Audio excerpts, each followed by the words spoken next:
Olá, eu sou a Cristina Povian, psicoterapeuta. Hoje eu vou te contar o mito do rei Midas. O rei Midas existiu de verdade e ele era rei da Frígia, na Ásia Menor. Hoje é a região da Turquia. Fica na cidade de Yassıhoyuk, que era a antiga cidade de Gordium. O túmulo dele existe, onde estão os restos mortais dele, tem o último banquete que serviram em homenagem a ele. O rei Midas se tornou rei por uma vidente consultou um oráculo e disse que o futuro rei de Frígia chegaria numa carroça.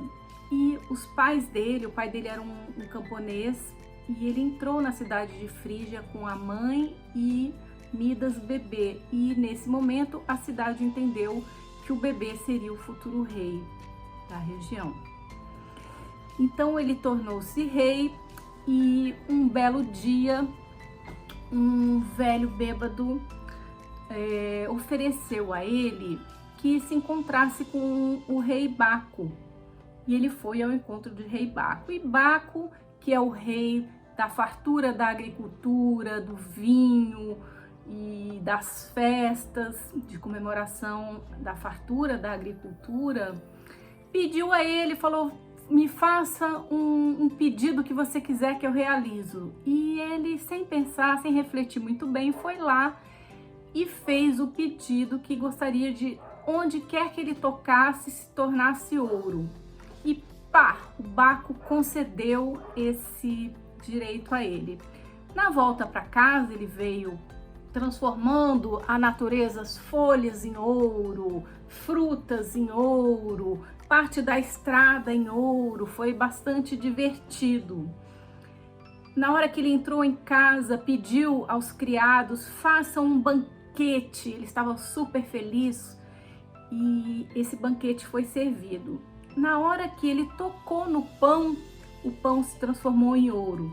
Na hora que ele pegou aquele cálice de vinho maravilhoso, o vinho tornou-se ouro líquido. Ele ficou desesperado. E agora, como é que eu vou poder me alimentar?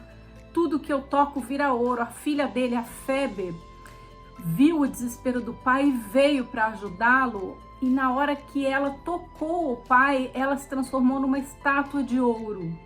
O pai ficou desesperado. Minha filha, eu perdi a minha filha, não tenho mais como me alimentar, o que vai ser agora?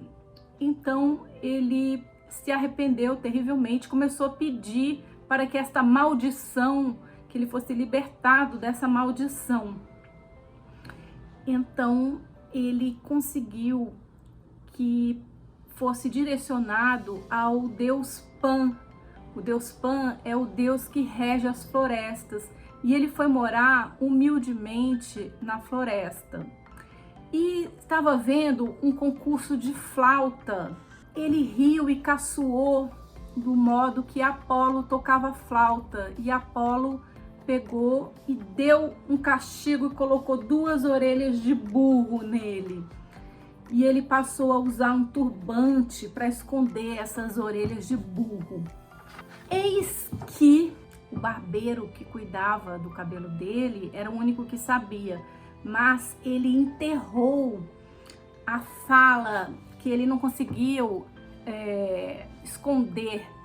Então ele cavou um buraco e gritou para esse buraco dizendo: ha ha ha ha, rei Midas tem orelhas de burro. E fechou o buraco. Só que desse buraco brotavam plantas e galhos.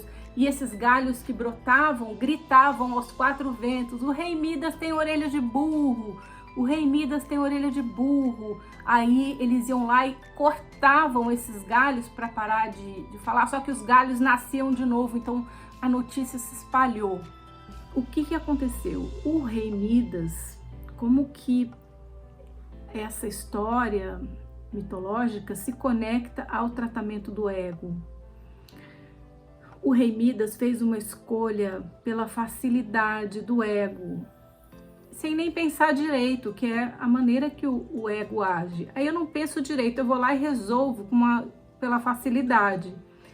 Então, ele foi lá e falou, eu quero ouro, dinheiro. Dinheiro na época era ouro. Então, eu quero ouro.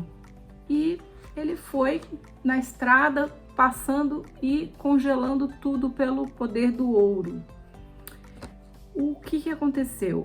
Além dele ter começado a empedrar tudo que estava em volta, os bens que estavam em volta, quando a filha dele, seu bem mais precioso, foi ajudá-lo, ela se transformou numa estátua de ouro.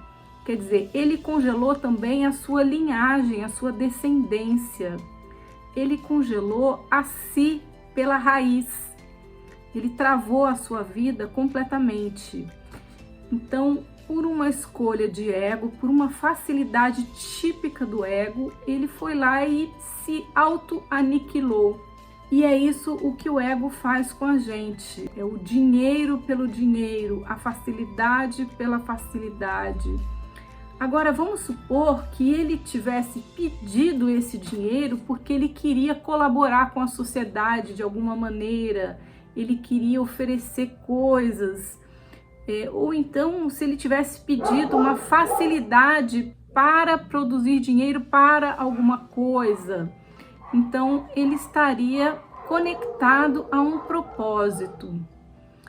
E eu vou dar um exemplo de um rei Midas da atualidade que está ligado ao lado positivo de rei Midas, que é o Elon Musk.